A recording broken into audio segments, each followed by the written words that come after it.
Hello, this is our last week of class, and I want to take just a moment to talk to you about the final segment of our studies, and that is the Reagan years and what led up to that, and how that changed the very texture of American history.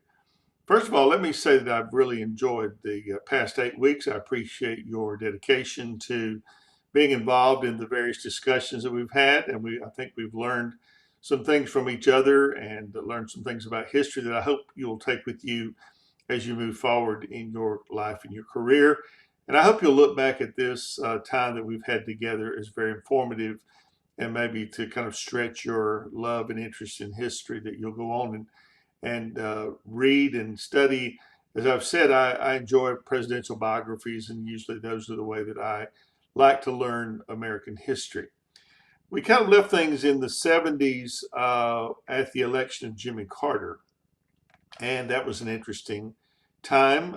Most people were disgusted with President Nixon and his prevarications and lies and things that he did, and the steps that he went to in order to ensure that he was elected president. Of course, those of you that have lived in the modern era and you look back at Watergate and some of those things, you don't see that as being necessarily unusual, because we've seen lots of things since that have raised the the status of crookedness and dishonesty in the presidency and different things that we could note and talk about. There have been scandals, and interestingly enough, as today we look at that we're in the Biden administration. Looking back, and this doesn't count President Biden because he hasn't been in very long, but you realize that looking back over the gamut of the last years since the mid 1950s, or since Eisenhower, let's put it that way, the only presidency without a scandal was Barack Obama. Every other one had something happen that was questionable. But at any rate, Richard Nixon, basically at that time, we still had this, I guess we still had our rosy glasses on, and we looked at presidents as somehow immortal and in the vein of George Washington and Abraham Lincoln and that stature. And people were greatly disappointed in Richard Nixon, who'd been around quite a long time. And so that figured into, I think, the election of Jimmy Carter. First of all, Gerald Ford was in the White House almost as a usurper, if you could use the term. He had never been elected vice president or president, and yet he filled both of those positions by appointment and by the resignation of Richard Nixon.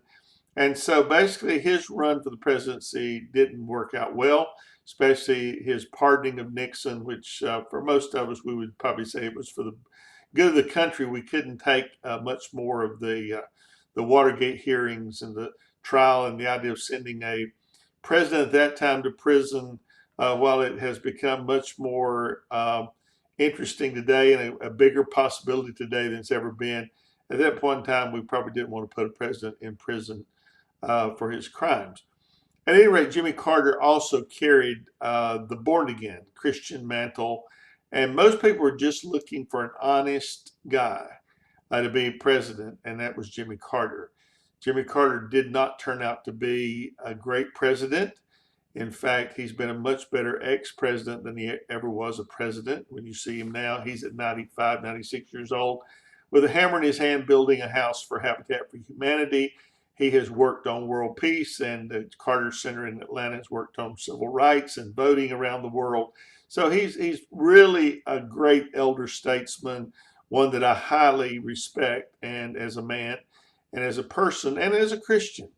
But he was more progressive than the Christians who voted for him. And so, he gave away the Panama Canal Treaty, Panama Canal, which was not well received. And then, of course, the Iran hostage crisis ended up being his nemesis because he was ineffective in getting them released.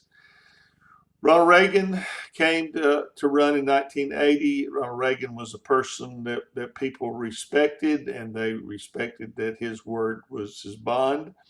And so they looked to him. The Christian right literally bought into his campaign. This is part of my personal research. I have a book I'm working on the Scopes monkey trial of 1925 and the rise of Christian fundamentalists.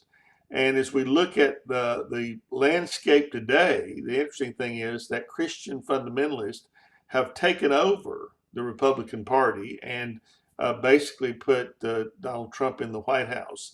And it's very interesting because or fundamentalism, religious fundamentalism, is uniquely a monotheistic idea. You don't find fundamentalist Buddhists or Hindus or any of the others, but you do find fundamentalist Muslims and Christians and Jews. And these movements all came about at about the same time in the 1920s, at the end of World War I, when the Ottoman Empire fell. Islam, who had been our go-to people for generations for learning and for philosophy, they actually even saved the West.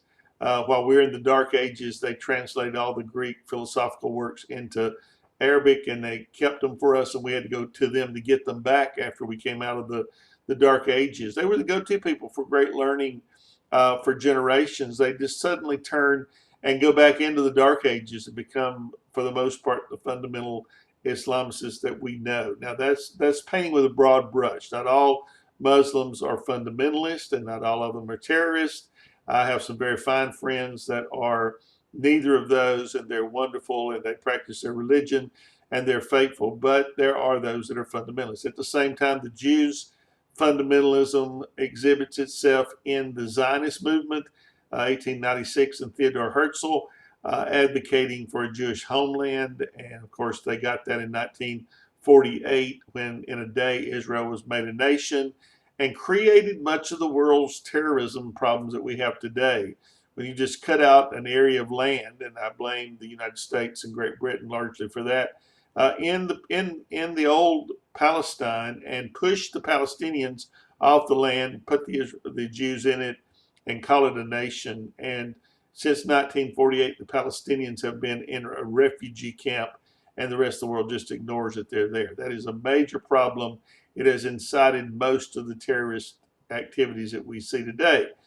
Christians were at the same time moving into their own brand of fundamentalism, which is exhibited by the Scopes monkey trial of 1925, and I don't have time to talk about that, but they will rally their cause through the 30s and 40s by the means of radio as a technology. And then when we get to the 1960s, that other nexus of American history, at the beginning, prayers taken out of the public school, Bible reading. So they're just getting their political chops wet on that. They don't get involved in civil rights. Basically, white Christianity ignored civil rights and was more part of the problem than the solution, in my opinion. But the Equal Rights Amendment that came about in the 60s and 70s, one Christian woman by the name of Phyllis Schlafly in the Eagle Forum literally stops it in its tracks and causes it not to be ratified by the states, and it's never been ratified since. By the time that happens, gay rights and then Roe versus Wade with abortion become two of the weapons that Christians begin to use in the culture war to wage war, and a war it was. They began to use the language of war, wins and losses, battles, defeats, all those things. And then Moral Majority was born with Jerry Falwell. And that began to be the instrument that was used to wage these culture wars up until Reagan's election in 1980. And Reagan perceived that it was the evangelical Christian that put him into office. And he gave them wide open doors and access to presidential, halls of power, and kind of whetted their appetite. And so in 1984, there was literally an agreement made between the Republicans and evangelical Christians. And so Republicans became what I call the party of God. And in 1989, Falwell will dissolve the Moral Majority and say that the Republican Party is now the vehicle to bring Christians to power, and mainly fundamentalist Christians. And since that time, George Bush Jr. was a card-carrying convert of the Billy Graham crusade, so he was their man. He was an evangelical Christian, and of course, and then with Donald Trump, we have other things we could talk about, but I won't. It's too close to the present time to do that. But usually we try to give 20 years latitude for history to weigh in. But anyways, Reagan's years basically were the turning point toward a more conservative country, a more conservative Supreme Court, even though every person that's nominated to the court does not turn out to be what they think he is when he goes in. Anthony Kennedy is a great example of that. He was a Reagan appointee, was a Roman Catholic, should have been violently anti-Roe v. Wade. He was not. He became the centrist on the court. As we see, all of these people, even the ones that Donald Trump has appointed, are not what he thought they were going to be.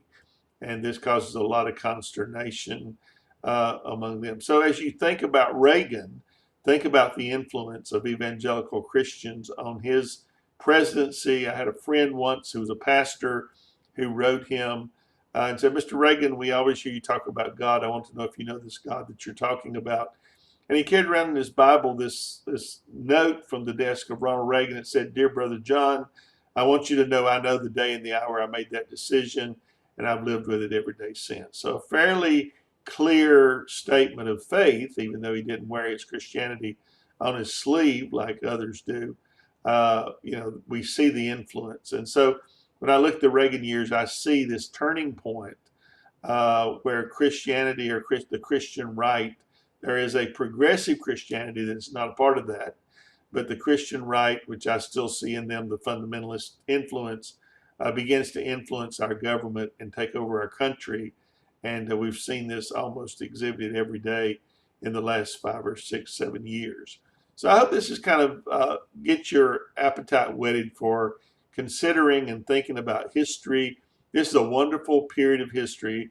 A lot of things that we've not been able to spend a great deal of time on, but I hope you'll go back and read and continue to be a student of history, because people that ignore or miss the lessons of history are doomed to repeat them.